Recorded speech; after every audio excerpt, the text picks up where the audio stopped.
ಸಮಸ್ತ ಕನ್ನಡಿಗರಿಗೆ ನಮಸ್ಕಾರ. ಪ್ರಮುಖ ಹಾಗೂ ಸ್ವಾರಸ್ಯಕರ ಸುದ್ದಿಗಳೊಂದಿಗೆ ನಾನು ಭುವನ. ನೀವು ನೋಡ್ತಾ ಇದ್ದೀರಾ ಬಿಪಿ ನ್ಯೂಸ್ ಕನ್ನಡ. ಇದು ಫಸ್ಟ್ ಫೋಕಸ್.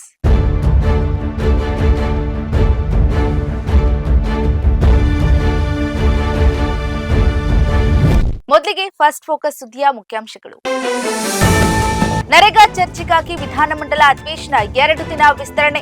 ಶಾಸಕಾಂಗ ಪಕ್ಷದ ಸಭೆಯಲ್ಲಿ ಸಿಎಂ ಸಿದ್ದರಾಮಯ್ಯ ಮಹತ್ವದ ನಿರ್ಧಾರ. ಅಭಿವೃದ್ಧಿ ಅನುದಾನ ಹಾಗೂ ಬಜೆಟ್ ಮಂಡನೆ ಕುರಿತು ಚರ್ಚೆ.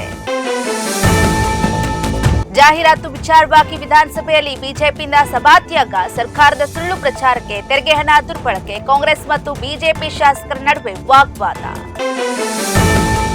ಸೇನಾ ಬತ್ತಳಿಕೆಗೆ ಹೊಸ ಶಕ್ತಿ ತುಂಬಿದಂತ ಸೂರ್ಯಾಸ್ತ್ರ.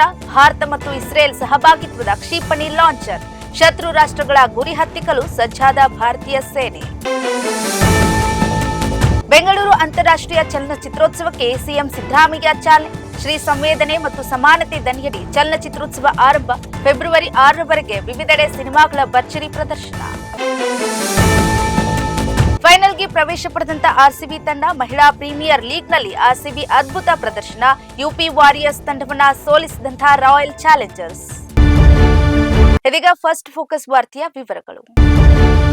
ನರೇಗಾ ಚರ್ಚೆಗಾಗಿ ವಿಧಾನಮಂಡಲ ಅಧಿವೇಶನ 2 ದಿನ ವಿಸ್ತರಣೆ ಆಗ್ತಾ ಇರುವಂತದ್ದು. ಶಾಸಕಾಂಗ ಪಕ್ಷದ ಸಭೆಯಲ್ಲಿ ಸಿಎಂ ಸಿದ್ದರಾಮಯ್ಯ ಅವರು ಮಹತ್ವದ ನಿರ್ಧಾರವನ್ನ ತೆಗೆದುಕೊಂಡಿದ್ದಾರೆ. ಅಭಿವೃದ್ಧಿ ಅನುದಾನ ಹಾಗೂ ಬಜೆಟ್ ಮಂಡನೆ ಕುರಿತು ಚರ್ಚೆ ಆಗೋ ಸಾಧ್ಯತೆ ಇದೆ. ಕೇಂದ್ರ ಸರ್ಕಾರದ ನೂತನ ವಿಬಿಜಿ ರಾಮ್ಜಿ ಕಾಯ್ದೆ ಹಾಗೂ ಮನ್ರೇಗಾ ಯೋಜನೆಯ ಕುರಿತು ಸಮಗ್ರ ಚರ್ಚೆ ನಡೆಸಲು ವಿಧಾನಮಂಡಲ ಅಧಿವೇಶನವನ್ನ 2 ದಿನಗಳ ಕಾಲ ವಿಸ್ತರಿಸಲಾಗುವುದು ಅಂತ ಮುಖ್ಯಮಂತ್ರಿ ಸಿದ್ದರಾಮಯ್ಯ ಅವರು ಘೋಷಣೆ ಮಾಡಿದ್ದಾರೆ.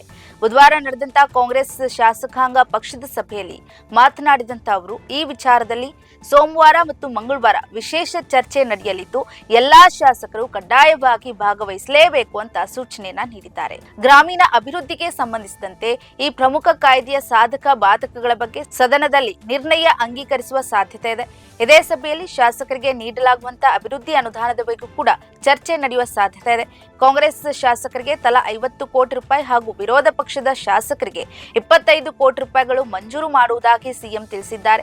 ಇದೇ ವೇಳೆ ವಿಧಾನ ಪರಿಷತ್ ಸದಸ್ಯರು ಸಹ ತಮಗೆ ಕನಿಷ್ಠ 25 ಕೋಟಿ ರೂಪಾಯಿ ಅನುದಾನ ನೀಡುವಂತೆ ಮನವಿಯನ್ನ ಮಾಡಿದ್ದಾರೆ. ಇದರೊಂದಿಗೆ ಬರುವ ಮಾರ್ಚ್ ತಿಂಗಳಿನಲ್ಲಿ ರಾಜ್ಯ ಬಜೆಟ್ ಮಂಡಿಸುವುದಾಗಿ ಸಿದ್ದರಾಮಯ್ಯ ಅವರು ಶಾಸಕರಿಗೆ ಮಾಹಿತಿಯನ್ನ ನೀಡಿದ್ದಾರೆ. ಜಾಹೀರಾತು ವಿಚಾರವಾಗಿ ವಿಧಾನಸಭೆಯಲ್ಲಿ ಬಿಜೆಪಿಯಿಂದ ಸಭಾತ್ಯಾಗ ಆಗಿದೆ. ಸರ್ಕಾರದ ಸುಳ್ಳು ಪ್ರಚಾರಕ್ಕೆ ತೆರಿಗೆ ಹಣ ದುರ್ಬಳಕೆ ಮಾಡಿದೆ. ಕಾಂಗ್ರೆಸ್ ಮತ್ತು ಬಿಜೆಪಿ ಶಾಸಕರ ನಡುವೆ ವಾಗ್ವಾದ ನಡೆದಿರುವಂತದ್ದು. ಕೇಂದ್ರ ಸರ್ಕಾರದ ವಿಬಿಜಿ ರಾಮ್ಜಿ ಕಾಯ್ದೆಯನ್ನ ವಿರೋಧಿಸಿ ರಾಜ್ಯ ಸರ್ಕಾರ ಪತ್ರಿಕೆಗಳಲ್ಲಿ ಜಾಹೀರಾತು ನೀಡಿದ್ದನ್ನ ಖಂಡಿಸಿ ಬಿಜೆಪಿ ಶಾಸಕರು ಇಂದು ವಿಧಾನಸಭೆಯಲ್ಲಿ ಸಭಾತ್ಯಾಗವನ್ನ ಮಾಡಿದ್ರು. ಸಿದ್ದರಾಮಯ್ಯ ಅವರ ನೇತೃತ್ವದ ಸರ್ಕಾರವು ಜನರ ತೆರಿಗೆ ಹಣವನ್ನ ತನ್ನ ರಾಜಕೀಯ ಪ್ರಚಾರಕ್ಕೆ ಮತ್ತು ಸುಳ್ಳು ಮಾಹಿತಿಯನ್ನ ಹರಡೋದಕ್ಕೆ ದುರ್ಬಳಕೆ ಪಡಿಸಿಕೊಂಡಿದೆ ಅಂತ ಹೇಳಿ ಪ್ರತಿಪಕ್ಷಗಳು ಗಂಭೀರವಾಗಿ ಆರೋಪಿಸ್ತಾ ಇರುವಂತದ್ದು. ಇನ್ನು ಪತ್ರಿಕೆಗಳ ಮುಖಪುಟದಲ್ಲಿ ಇಲಾಖೆಯ ವತಿಯಿಂದ ಇಂತಹ ಜಾಹೀರಾತು ನೀಡಿರುವುದು ಸರಿಯಲ್ಲ ಅಂತ ಹೇಳಿ ಬಿಜೆಪಿ ಶಾಸಕ ಸುರೇಶ್ ಕುಮಾರ್ ಆಕ್ಷೇಪವನ್ನ ವ್ಯಕ್ತಪಡಿಸಿದ್ರು. ಈ ಟೀಕೆಗಳಿಗೆ ತೀಕ್ಷ್ಣವಾಗಿ ಪ್ರತಿಕ್ರಿಯಿಸಿದಂತಹ ಸಚಿವ ಪ್ರಿಯಾಂಕ ಖರ್ಗೆ ಈ ಹಿಂದಿನ ಬಿಜೆಪಿ ಸರ್ಕಾರ ಕೂಡ ವಿವಿಧ ಸಂದರ್ಭಗಳಲ್ಲಿ ಸರ್ಕಾರದ ಹಣ ಬಳಸಿ ಜಾಹೀರಾತುಗಳನ್ನ ನೀಡಿತ್ತು ಅಂತ ನೆನೆದಿದ್ದಾರೆ. ಈ ಜಾಹೀರಾತು ಯಾವುದೇ ಕಾನೂನು ಉಲ್ಲಂಘಿಸಿಲ್ಲ ಅಂತ ಹೇಳಿ ಸಮರ್ಥಿಸಿಕೊಂಡಿದ್ದಾರೆ. ಇನ್ನು ಬಿಜೆಪಿ ಶಾಸಕರ ಸವಾಲನ್ನ ಎದುರಿಸುವುದಕ್ಕೆ ಸಿದ್ಧರಾಗಿರಿ ಅಂತ ತಿಳಿಸಿದ್ದಾರೆ. ಈ ವೇಳೆ ಉಭಯ ಪಕ್ಷಗಳ ನಡುವೆ ನಡೆದಂತಹ ತೀವ್ರ ವಾಗ್ವಾದದ ನಂತರ ಸರ್ಕಾರದ ಧೋರಣೆಯನ್ನ ಪ್ರತಿಭಟಿಸಿ ಬಿಜೆಪಿ ಸದಸ್ಯರು ಸದನದಿಂದ ಹೊರನಡೆದಿದ್ದಾರೆ. ಸೇನಾ ಬತ್ತಳಿಕೆಗೆ ಹೊಸ ಶಕ್ತಿ ತುಂಬಿದಂತ ಸೂರ್ಯಾಸ್ತ. ಭಾರತ ಇಸ್ರೇಲ್ ಸಹಭಾಗಿತ್ವದ ಕ್ಷಿಪಣಿ ಲಾಂಚ್ ಆಗಿರುವಂತದ್ದು. ಶತ್ರು ರಾಷ್ಟ್ರಗಳ ಗುರಿ ಹತ್ತಿಕ್ಕಲು ಸಜ್ಜಾದಂತ ಭಾರತೀಯ ಸೇನೆಯು ತನ್ನ ಶಸ್ತ್ರಾಸ್ತ್ರ ಬಲವನ್ನ ಹೆಚ್ಚಿಸಿಕೊಳ್ತಾ ಇರುವಂತದ್ದು ನಿಟ್ಟಿನಲ್ಲಿ ಸೂರ್ಯಾಸ್ತ್ರ ಎಂಬ ಅತ್ಯಾಧುನಿಕ ರಾಕೆಟ್ ಲಾಂಚರ್ ವ್ಯವಸ್ಥೆಯನ್ನ ಸೇರ್ಪಡಿಸಿಕೊಂಡಿದೆ. ಈ ಬಾರಿಯ ಗಣರಾಜ್ಯೋತ್ಸವ ಪರೇಡ್ನಲ್ಲಿ ಗಮನ ಸೆಳೀತಾ ಇದ್ದಂತ ಈ ಸ್ವದೇಶಿ ನಿರ್ಮಿತ ಅಸ್ತ್ರವು ಮುಂಬರುವ ತಿಂಗಳಿನಲ್ಲಿ ಪರೀಕ್ಷೆಗೆ ಪ್ರಯೋಗಗಳಿಗೆ ಸಜ್ಜಾಗ್ತಾ ಇರುವಂತದ್ದು. ಭಾರತ ಮತ್ತು ಇಸ್ರೇಲ್ನ ಎಲ್ಬಿಟ್ ಸಿಸ್ಟಮ್ ಸಹಭಾಗಿತ್ವದಲ್ಲಿ ಸಿದ್ಧಗೊಂಡಿರುವಂತಹ ಈ ಯೋಜನೆಯಡಿ ಸುಮಾರು 292 ಕೋಟಿ ರೂಪಾಯಿ ವೆಚ್ಚದಲ್ಲಿ ಮೊದಲ ಹಂತದ 2 ಲಾಂಚರ್ಗಳನ್ನ ಸೇನೆಗೆ ಹಸ್ತಾಂತರಿಸಲಾಗ್ತಾ ಇದೆ. ಈ ಸೂರ್ಯಾಸ್ತ ಲಾಂಚರ್ಗಳು 150 ಕಿಲೋಮೀಟರ್ನಿಂದ 300 ಕಿಲೋಮೀಟರ್ವರೆಗೂ ದೂರದವರೆಗೂ ನಿಖರ ದಾಳಿ ನಡೆಸುವ ಸಾಮರ್ಥ್ಯ ಹೊಂದಿದೆಯಂತೆ. ಶತ್ರು ಪಾಳೆಯದ ಚಲನವಲನಗಳನ್ನ ಗಮನಿಸಿದಂಥ ಕ್ಷಿಪ್ರವಾಗಿ ಪ್ರಕ್ರಿಯಿಸುವಂತಹ ಮತ್ತು ದಾಳಿ ಮಾಡಿದ ತಕ್ಷಣವೇ ಸ್ಥಳಾಂತರಗೊಳ್ಳುವಂತಹ ವಿಶಿಷ್ಟ ತಂತ್ರಜ್ಞಾನವನ್ನ ಇದು ಒಳಗೊಂಡಿದೆಯಂತೆ. ಪಾಕಿಸ್ತಾನ ಮತ್ತು ಚೀನಾದಂತಹ ನೆರೆ ರಾಷ್ಟ್ರಗಳು ಕ್ಷಿಪಣಿ ಸವಾಲುಗಳನ್ನು ಎದುರಿಸಲು ಈ ವ್ಯವಸ್ಥೆ ಭಾರತಕ್ಕೆ ಆಣೆ ಬಲ ನೀಡಲಿದೆ. ಜೊತೆಗೆ ಖಾಸಗಿ ಸಂಸ್ಥೆಯಾದಂತಹ NIBE ಲಿಮಿಟೆಡ್ ಇದರ ಸ್ಥಳೀಯ ಉತ್ಪಾದನೆಯನ್ನ ನಿರ್ವಹಿಸ್ತಾ ಇದೆ. ಇನ್ನು ಯಶಸ್ವಿ ಪ್ರಯೋಗಗಳ ನಂತರ ಹೆಚ್ಚಿನ ಸಂಖ್ಯೆಯಲ್ಲಿ ಇವುಗಳನ್ನ ಸೇನೆಗೆ ನಿಯೋಜಿಸಲಾಗುತ್ತದೆ ಅಂತ ತಿಳಿಸಿದ್ದಾರೆ. ಕರ್ನಾಟಕದ ಕಾಂಗ್ರೆಸ್ ಶಾಸಕ KC ವೀರೇಂದ್ರ ಪಪ್ಪಿ ಮತ್ತು ಅವರ ಸಹಚರರಿಗೆ ಸಂಬಂಧಿಸಿದಂತಹ 177 ಕೋಟಿ ರೂಪಾಯಿ ಮೌಲ್ಯದ ಆಸ್ತಿಗಳನ್ನ ಜಾರಿ ನಿರ್ದೇಶನಾಲಯವು ಮುಟ್ಟುಗೋಲು ಹಾಕಿಕೊಂಡಿದೆ. ರಾಷ್ಟ್ರವ್ಯಾಪ್ತಿ ಹರಡಿರುವಂತಹ ಅಕ್ರಮ ಆನ್ಲೈನ್ ಬೆಟ್ಟಿಂಗ್ ಜಾಲದ ಮಾಸ್ಟರ್ ಮೈಂಡ್ಗಳಿಗೆ ಇವರು ಕಾರ್ಯನಿರ್ವಹಿಸ್ತಾ ಇದ್ದಾರೆ ಅಂತ ತನಿಖಾ ಸಂಸ್ಥೆ ಗಂಭೀರವಾಗಿ ಆರೋಪಿಸಿದೆ. ಈ ಹೊಸ ಕ್ರಮವೊಂದಿಗೆ ಈ ಪ್ರಕರಣದಲ್ಲಿ ಇದುವರೆಗೂ ಇಡಿ ಜಪ್ತಿ ಮಾಡಿದಂತ ಒಟ್ಟು ಆಸ್ತಿಯ ಮೌಲ್ಯವು 320 ಕೋಟಿ ರೂಪಾಯಿಗಳಿಗೆ ಏರಿಕೆಯಾಗಿದೆ. ಹಣ ವರ್ಗಾವಣೆ ತಡೆ ಕಾಯ್ದೆಯಡಿ ಕೃಷಿ ಭೂಮಿ ಮತ್ತು ವಸತಿ ಫ್ಲಾಟ್ಗಳನ್ನ ಒಳಗೊಂಡಂತೆ ಹಲವು ಚರ ಆಸ್ತಿಗಳನ್ನ ತಾತ್ಕಾಲಿಕವಾಗಿ ಮುಟ್ಟುಗೋಲು ಹಾಕಿಕೊಳ್ಳಲಾಗಿದೆ ಅಂತ ಆದೇಶವನ್ನ ನೀಡಿದೆ. ಕಳೆದ 2025 ಆಗಸ್ಟ್ನಲ್ಲಿ ಸಿಕ್ಕಿಂನ ಪ್ರವಾಸದಲ್ಲಿದ್ದಾಗ ಇಡಿ ಅಧಿಕಾರಿಗಳಿಂದ ಬಂಧಿಸಲ್ಪಟ್ಟಿದ್ದಂತಹ ಚಿತ್ರದುರ್ಗದ ಶಾಸಕ ವೀರೇಂದ್ರ ಪಪ್ಪಿ ಸದ್ಯ ಜಾಮೀನಿನ ಮೇಲೆ ಹೊರಬಂದಿದ್ದಾರೆ. ಭಾರತದಲ್ಲಿ ಆನ್ಲೈನ್ ರಿಯಲ್ ಮನಿ ಗೇಮಿಂಗ್ ನಿಷೇಧವಿದ್ರೂ ಸಹ ಅತ್ಯಂತ ವ್ಯವಸ್ಥಿತವಾಗಿ ಈ ಜಾಲವನ್ನ ನಡೆಸಲಾಗುತ್ತಿದೆ ಎಂಬ ಅಂಶವು ತನಿಖೆ ವೇಳೆ ಬಯಲಾಗಿದೆ. ಸರ್ಕಾರಿ ವೈದ್ಯರು ಖಾಸಗಿ ಆಸ್ಪತ್ರೆಗಳಲ್ಲಿ ಒಳ ರೋಗಿಗಳಿಗೆ ಚಿಕಿತ್ಸೆ ನೀಡುವುದನ್ನು ರಾಜ್ಯ ಸರ್ಕಾರ ಕಟ್ಟುನಿಟ್ಟಾಗಿ ನಿಷೇಧಿಸಿದೆ ಅಂತ ಆರೋಗ್ಯ ಸಚಿವ ದಿನೇಶ್ ಗುಂಡೂರಾವ್ ವಿಧಾನಸಭೆಯಲ್ಲಿ ತಿಳಿಸಿದ್ದಾರೆ. ವೈದ್ಯರು ತಮ್ಮ ನಿಗದಿತ ಕರ್ತವ್ಯದ ಅವಧಿಯಲ್ಲಿ ನಂತರ ಕೆಲವು ಖಾಸಗಿ ಚಿಕಿತ್ಸಾಲಯಗಳಲ್ಲಿ ಹೊರರೋಗಿ ವಿಭಾಗದಲ್ಲಿ ಮಾತ್ರ ಸೇವೆ ಸಲ್ಲಿಸಲು ಅವಕಾಶ ನೀಡಲಾಗಿದೆ. ಆದರೆ ಈ ಸೇವೆಗೆ ಸಂಪೂರ್ಣ ವಿವರಗಳನ್ನ ಕಡ್ಡಾಯವಾಗಿ ಸರ್ಕಾರಕ್ಕೆ ಸಲ್ಲಿಸಬೇಕು ಅಂತ ಸಚಿವರು ಸ್ಪಷ್ಟನೆಯನ್ನ ನೀಡಿದ್ದಾರೆ. ಸರ್ಕಾರಿ ಆಸ್ಪತ್ರೆಗಳಲ್ಲಿ ರೋಗಿಗಳ ಆರೈಕೆ ಮತ್ತು ತುರ್ತು ಚಿಕಿತ್ಸೆಗೆ ಮೊದಲು ಆದ್ಯತೆ ನೀಡಬೇಕಿರೋದ್ರಿಂದ ಈ ನಿರ್ಧಾರ ತೆಗೆದುಕೊಳ್ಳಲಾಗಿದೆ. ವೈದ್ಯರು ಖಾಸಗಿ ಆಸ್ಪತ್ರೆಗಳ ಒಳರೋಗಿಗಳ ವಿಭಾಗದಲ್ಲಿ ತೊಡಗಿಸಿಕೊಂಡ್ರೆ ಸರ್ಕಾರಿ ಸೇವೆಗಳ ಗುಣಮಟ್ಟ ಕುಸಿತಾ ಇದೆ ಅಂತ ಸಚಿವರು ಆತಂಕವನ್ನ ವ್ಯಕ್ತಪಡಿಸಿದ್ದಾರೆ. ಇನ್ನು ನಿಯಮಗಳ ಪ್ರಕಾರ ಮೀರಿ ಕಾರ್ಯವಹಿಸುವಂತಹ ವೈದ್ಯರ ವಿರುದ್ಧ ಕರ್ನಾಟಕ ನಾಗರಿಕ ಸೇವಾ ನಿಯಮಗಳ ಅಡಿಯಲ್ಲಿ ಶಿಸ್ತು ಕ್ರಮ ಜರುಗಿಸುವುದಾಗಿ ಸಚಿವರು ಎಚ್ಚರಿಕೆಯನ್ನ ನೀಡಿದ್ದಾರೆ. ಶ್ರೀ ಸಂವೇದನೆ ಮತ್ತು ಸಮಾನತೆ ದನಿಯಡಿ ಚಲನಚಿತ್ರೋತ್ಸವ ಆರಂಭ ಆಗ್ತಾ ಇರುವಂತದ್ದು. ಫೆಬ್ರವರಿ 6ರವರೆಗೆ ವಿವಿಧೆಡೆ ಸಿನಿಮಾಗಳ ಭರ್ಜರಿ ಪ್ರದರ್ಶನ ಆಗುವಂತದ್ದು. ಮುಖ್ಯಮಂತ್ರಿ ಸಿದ್ದರಾಮಯ್ಯ ಅವರು ಇಂದು ಸಂಜೆ ವಿಧಾನಸೌಧದ ಭವ್ಯ ಮೆಟ್ಟಿಲುಗಳ ಮೇಲೆ 17ನೇ ಬೆಂಗಳೂರು ಅಂತಾರಾಷ್ಟ್ರೀಯ ಚಲನಚಿತ್ರೋತ್ಸವ ವರ್ಣರಂಜಿತವಾಗಿ ಉದ್ಘಾಟನೆಯನ್ನ ಮಾಡಿದ್ದಾರೆ. ಈ ಬಾರಿಯ ಚಿತ್ರೋತ್ಸವವು ಶ್ರೀಗೆ ಕುರಿತಂತೆ ವಿಶೇಷ ಮಾದರಿಯಲ್ಲಿ ಬರ್ತಾ ಇರುವಂತದ್ದು.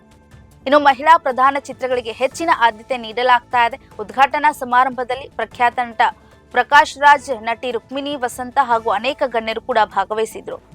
ನೆದರ್ಲ್ಯಾಂಡ್ನ ಪೋರ್ಟ್ ಬ್ಯಾಗೇಜ್ ಚಿತ್ರವು ಆರಂಭಿಕ ಪ್ರದರ್ಶನವಾಗಿ ತೆರೆ ಕಂಡಿತು. ಇಂದಿನಿಂದ ಪ್ರಾರಂಭವಾಗಿ ಫೆಬ್ರವರಿ 6ರವರೆಗೂ ಕೂಡ ನಡೆಯಲಿರುವಂತಹ ಈ ಸಿನಿಮೋತ್ಸವದ ದೇಶ ವಿದೇಶಗಳಲ್ಲಿ ಅತ್ಯುತ್ತಮ ಚಿತ್ರಗಳ ಪ್ರದರ್ಶನಗೊಳ್ಳಲಿದೆ.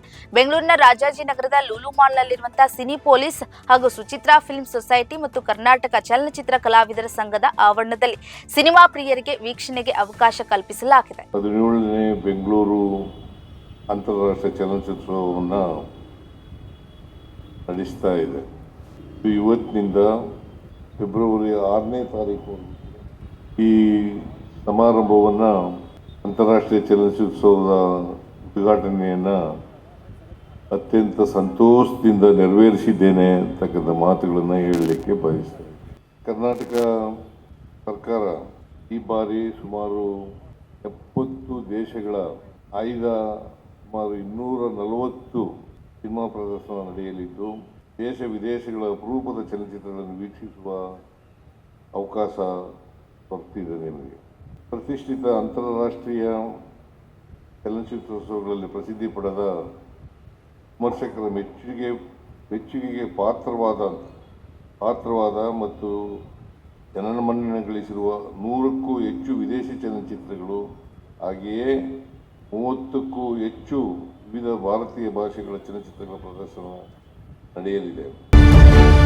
ಯುಪಿ ವಾರಿಯರ್ಸ್ ತಂಡವನ್ನ ಸೋಲಿಸಿದಂತಹ ರಾಯಲ್ ಚಾಲೆಂಜರ್ಸ್ ವಡೋದರಾದ ಕೋಟಂಬಿ ಕ್ರೀಡಾಂಗಣದಲ್ಲಿ ನಿನ್ನೆ ನಡೆದಂತಹ ಮಹಿಳಾ ಪ್ರೀಮಿಯರ್ ಲೀಗ್ನ 18ನೇ ಪಂದ್ಯದಲ್ಲಿ ರಾಯಲ್ ಚಾಲೆಂಜರ್ಸ್ ಬೆಂಗಳೂರು ತಂಡವು ಯುಪಿ ವಾರಿಯರ್ಸ್ ವಿರುದ್ಧ ಭರ್ಜರಿ ಜಯ ಸಾಧಿಸಿದೆ. ಈ ಗೆಲುವಿನೊಂದಿಗೆ ಆರ್ಸಿಬಿ ತಂಡವು ನೇರವಾಗಿ ಫೈನಲ್ ಹಂತಕ್ಕೆ ಲಗ್ಗೆ ಇಟ್ಟಿದೆ. ಟಾಸ್ ಗೆದ್ದ ಮೊದಲ ಬೌಲಿಂಗ್ ಆಯ್ಕೆ ಮಾಡಿಕೊಂಡಂತಹ ಬೆಂಗಳೂರು ತಂಡದ ನಿರ್ಧಾರ ಸಫಲವಾಯಿತು.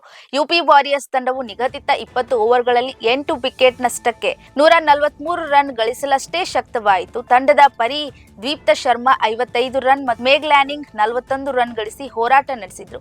ಉಳಿದ ಆಟಗಾರ್ತಿಯರೊಂದಿಗೆ ಸಾಥ್ ಸಿಗಲಿಲ್ಲ. 144 ರನ್ಗಳ ಗುರಿ ಬೆನ್ನತ್ತಿದಂತ ಆರ್ಸಿಬಿ ತಂಡಕ್ಕೆ ಗ್ರೇಸ್ ಹ್ಯಾರಿಸ್ ಮತ್ತು ನಾಯಕಿ ಶ್ರುತಿ ಮಂದಣ್ಣ ಸ್ಫೋಟಕ ಆರಂಭ ನೀಡಿದ್ರು. ಹ್ಯಾರಿಸ್ ಕೇವಲ 37 ಎಸೆತಗಳಲ್ಲಿ 75 ರನ್ ಸಿಡಿಸಿ ಪಂದ್ಯವನ್ನ ಆರ್ಸಿಬಿ ಪರವಾಗಿ ವಾಲುವಂತೆ ಮಾಡಿದ್ರು. ಇನ್ನು ಶ್ರುತಿ ಮಂದಣ್ಣ ರನ್ ಸಿಡಿಸುವ ಮೂಲಕ ತಂಡವನ್ನ ಗೆಲುವಿನ ತಡ ಸೇರಿಸಿದ್ದಾರೆ. ಕೇವಲ 13.1 ಓವರ್ಗಳಲ್ಲಿ 2 ವಿಕೆಟ್ ಕಳೆದುಕೊಂಡ ಗುರಿ ತಲುಪಿದಂತ ಆರ್ಸಿಬಿ ಲೀಗ್ ಹಂತದ 8 ಪಂದ್ಯಗಳಲ್ಲಿ 6ನೇ ಗೆಲುವು ದಾಖಲಿಸಿ ಅಂಕಪಟ್ಟಿಯಲ್ಲಿ ಅಗ್ರಸ್ಥಾನ ತೆಗೆದುಕೊಂಡಿದೆ, ಫೈನಲ್ ಪ್ರವೇಶ ಮಾಡಿದೆ. ಈ ಸೋಲಿನಿಂದ ಯುಪಿ ವಾರಿಯರ್ಸ್ ತಂಡದ ಪ್ಲೇ ಆಫ್ ಹಾದಿ ಈಗ ಮತ್ತಷ್ಟು ಕಠಿಣವಾಗಿದೆ. ಇದಾಗಿತ್ತು ಈ ಕ್ಷಣದ ನ್ಯೂಸ್ ಫಸ್ಟ್ ಫೋಕಸ್. ಸಮಗ್ರ ಸುದ್ದಿಗಳಿಗಾಗಿ ಸದಾ ಗಮನಿಸಿ ಬಿಪಿ ನ್ಯೂಸ್ ಕನ್ನಡ. ಇದು ಕನ್ನಡಿಗರ ಪ್ರತಿಧ್ವನಿ.